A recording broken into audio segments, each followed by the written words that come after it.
داسې در په دریم بې منزله به تر کومې زروان کډا په سر یم یوه ورځ به مې دردونه هلته زړه وایي درمان ته زه به ځم افغانستان ته زه به ځم.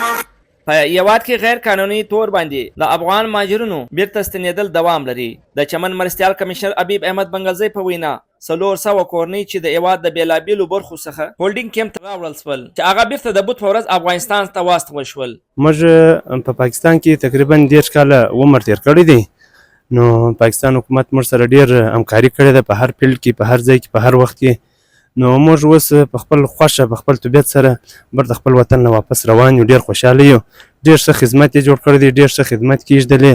انشاءالله د ډاکټرۍ او د هر لیول سره انشاءالله د دې تعاون شوی دی.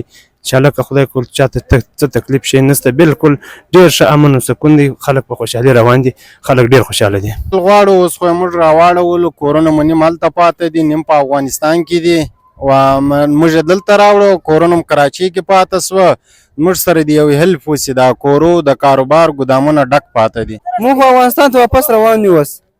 نو موږ دا وایو چې موږ په خیر باندې وړاندې سو.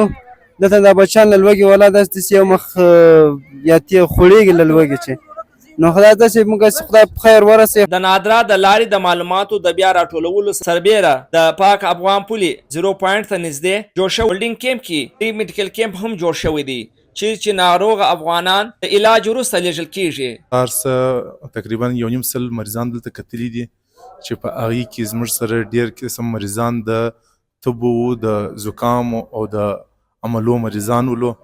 هغو ته موږ د دې خپل ادوات ورکولو او فارغه مې کولو. زموږ دلته ګرسه کې 3 شپې کېږي راغلي، دلته په خوارۍ پسې مزدوري مو کول، ګیرې کړلو. اوس په تاړې څه مشکل خو نه دی راسره جوړ کړی پر لارې، مانه حکومت ته موږ څه کم تکلیف نه دی راکړی.